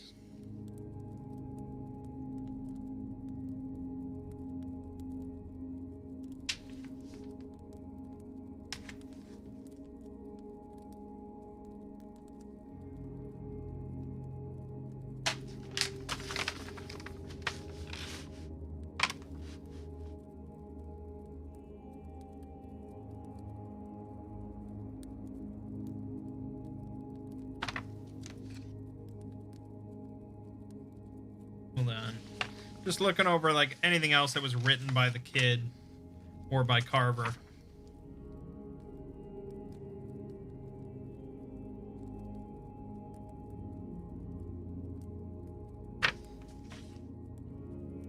Seems mostly confined to that diary.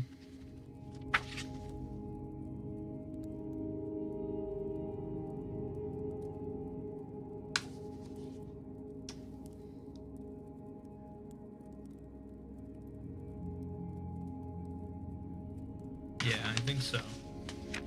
Maybe it's a key. The ones with the dots might be different letters, but the ones without might stay the same.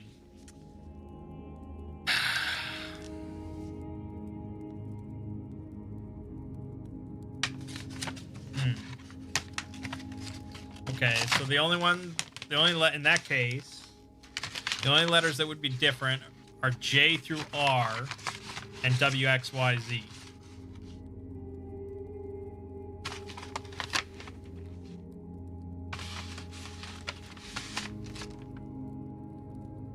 Okay.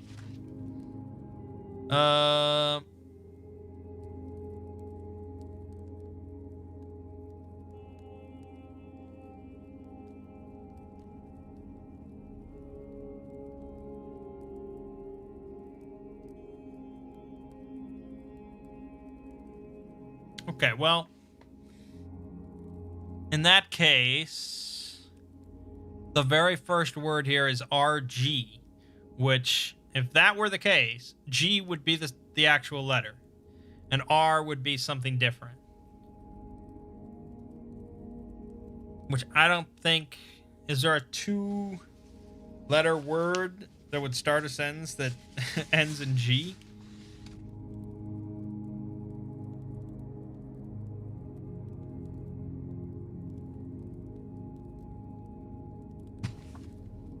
I think there's probably more to it than that.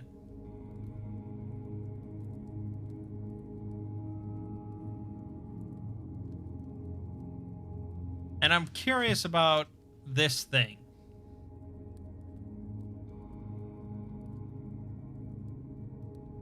And the very top of the page says, "What he taught me in case I forget." And then right below that is that A, B, C, D, F, G, Z, Y, X, W, V, U, T.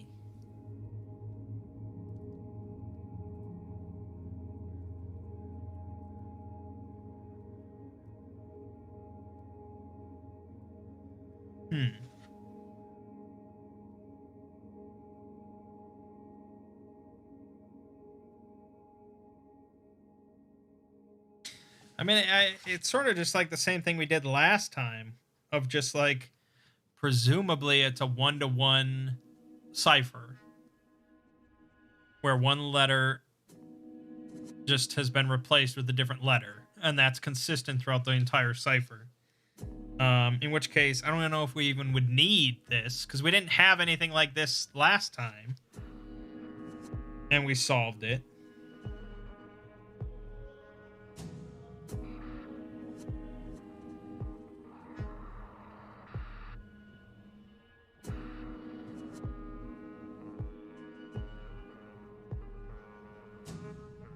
My only concern with this section, the thing I circled here, is that these messages are meant to be read backwards. But I don't know if the words are backwards or if you just read them backwards. If you just read it backwards, that's simple. We can still solve it forwards.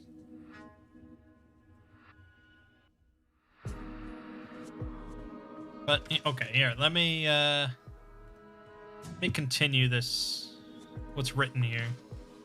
WCW, YFG, capital R, SLKV. Why did I put a space there? KV. This one's interesting. This is why I sort of mentioned this. BLF apostrophe IV. H group. LFG. GS Viv. Oop. Forgot to put a space there. HLN.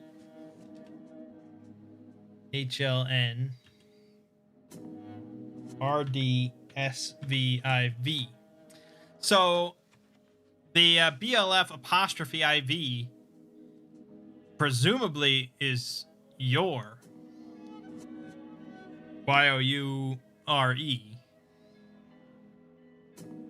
And having a capital R like that right there I assume it's an I.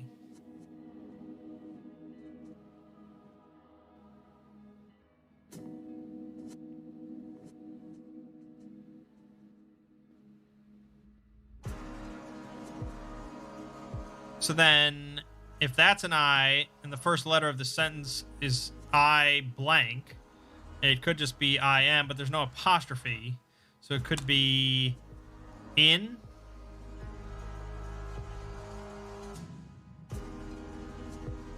The fact that we have punctuation is pretty interesting.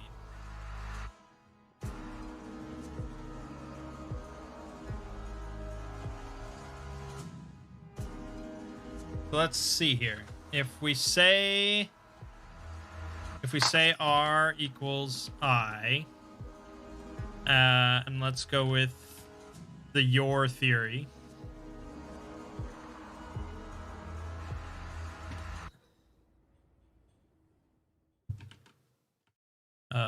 Yeah.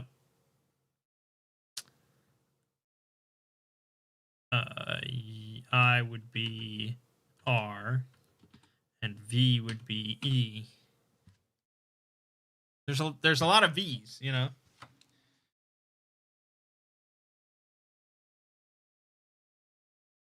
Actually, looking at it now, you go back to this circle thing in the upper left and line up E, it shows V. Line up F, it shows U, which is what we have. So,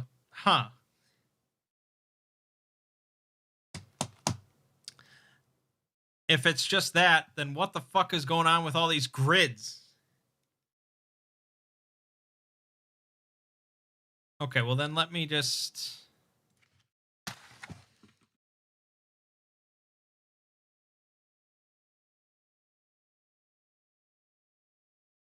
God, fucking paint.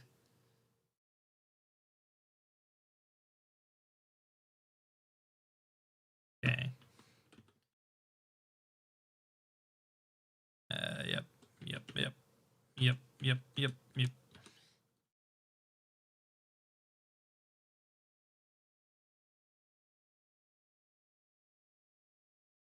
Okay.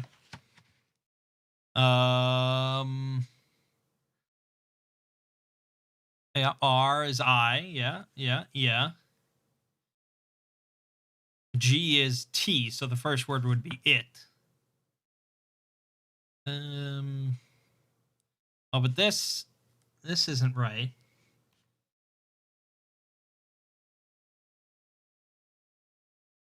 This isn't. Wait a minute. I is R, but then it's in. Oh no. It's because there's. This doesn't seem to line up. For ease of use, it doesn't seem to line up properly.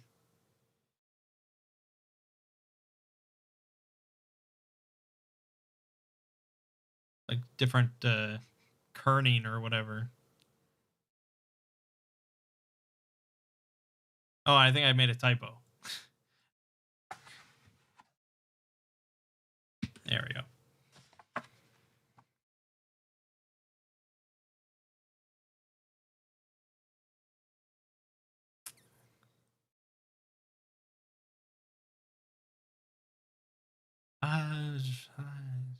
Yeah, okay. Yeah. This is right. This is right. So let me translate then this sentence. But Christ almighty, there's like I have to translate paragraphs of this shit. God damn. What the fuck? All right. WZW pops up a lot, and we can just tell that's dad. So that's simple. All right. God, it's going to take days to translate all this. It...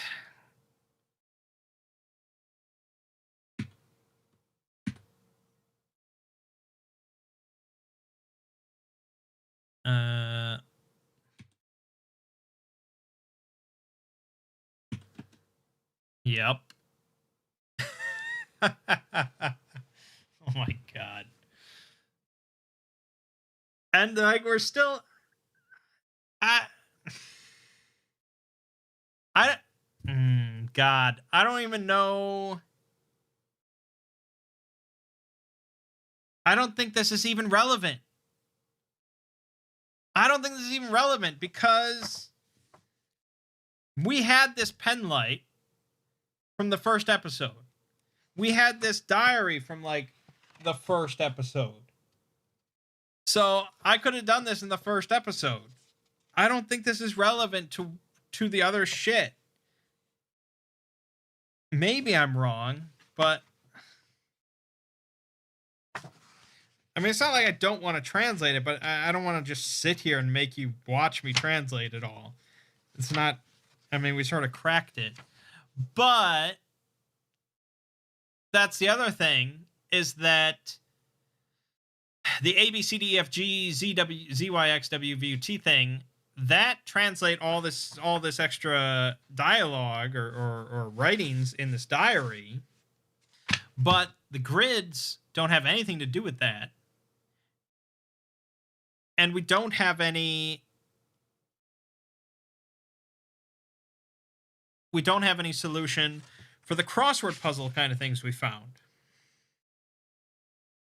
So it's possible the crossword puzzle things correspond to the grids in some way.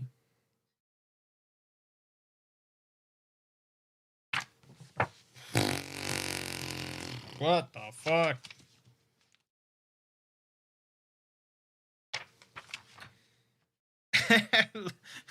Not even mentioning the fucking crayon rubbing.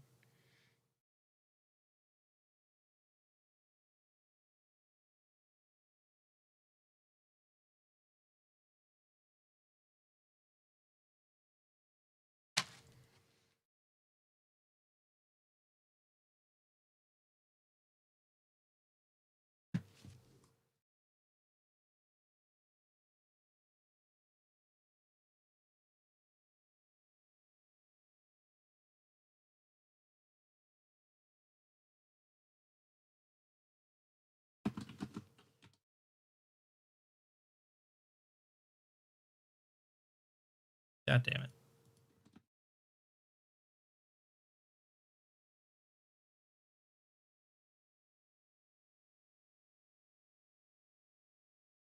I'm just writing all this out, man.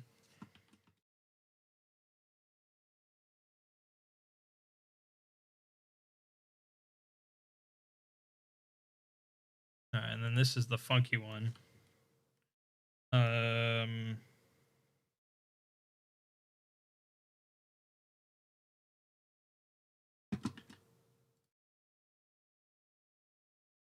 Yeah, and this this I can just put like a little asterisk.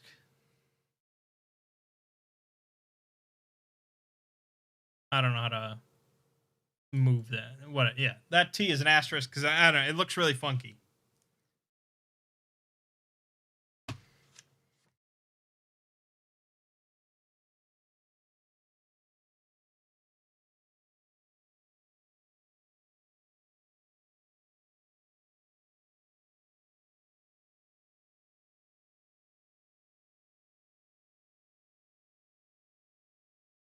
I'm just trying to think of what letter that could possibly be other than a T. It basically, it looks like a T, but the bottom of the T sort of hooks. Or it could be a J. All right, let's go with that. That makes more sense.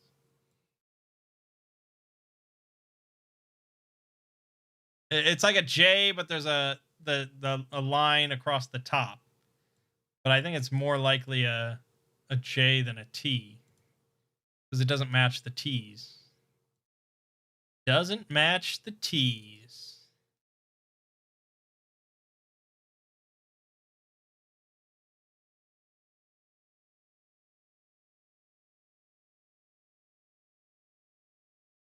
killer puts too much effort into their cryptic code. No shit.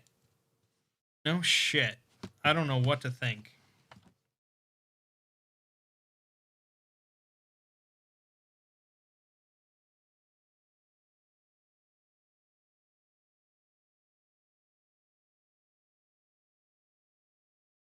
And I can't really imagine like how these crossword combinations go into the grid, because none of these have like dots or anything like that. I imagine it's just like somehow these fit together in order to spell words. Like if you put them on some sort of massive grid, they would somehow slot together in a specific way. But I feel like I'd actually have to like write it down on little pieces of paper in these different shapes and like physically piece them together in order to solve this. But even if we take like the simplest thing, like N and S, where does that go?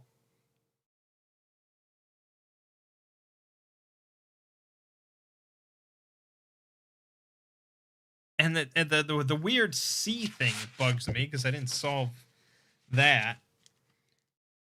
A C dash T.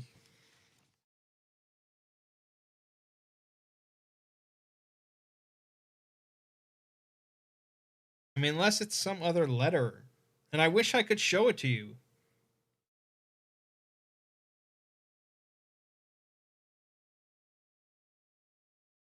Definitely like backwards. G. Fuck. Obviously. Oh, the backwards thing threw me off so much. All right. That's a G. It's weird because it was kind of like broken apart a little bit. God damn paint. There you go. All right. There you go. And these are all the correct letters. And I don't think I've missed any. So somehow this fits together. But I have no freaking clue how.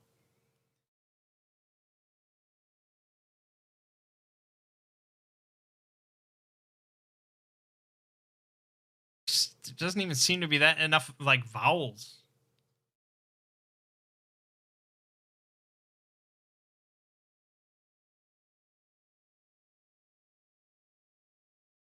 Nicked. Wicked.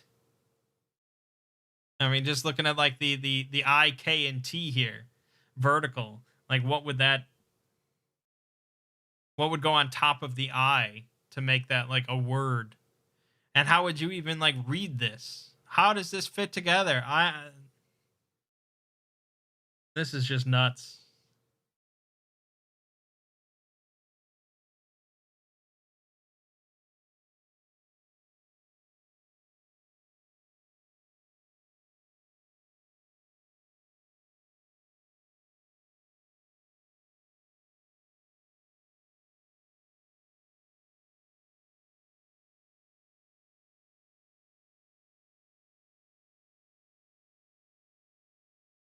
I assume you're not reading it vertically. Because otherwise, I don't know how you would exactly know which way to put things together. But you have a K, a G, and a T. And I'd love to know how that fits together. AGT.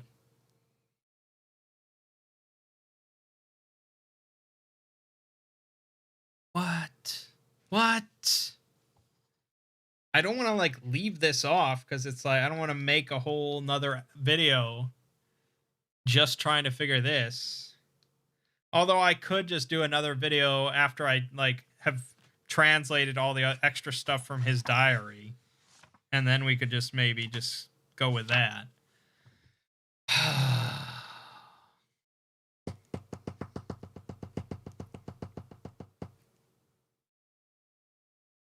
It's crazy. It keeps getting more difficult.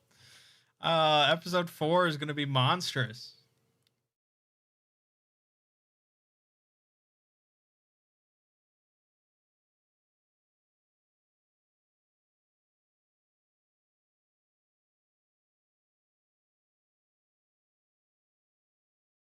All right. Well, I don't know what to think of this. It's a lot to take in at the moment. So I guess we'll do a Blair Witch episode 3 part 2 after I've translated all the rest of this nonsense. And we'll let we'll let this video sit there, and if someone comes along and cracks it somehow and gives me a hint, then that'll be useful. But these fucking like dots on this grid, I don't know, man. I mean, I kind of like it. This is very interesting to me, but it's a lot to handle at once. So yeah, we'll do a part 2. We'll do a part 2. That's fine. That's no big deal. Crazy stuff. So yeah, thanks to those that have been chiming in here to try and help me out. We didn't crack the case yet, but we'll get there. Don't worry. We'll get there. My name is Mangg. This has been Hunt a Killer Blair Witch episode 3. And I will see you fine folks next time.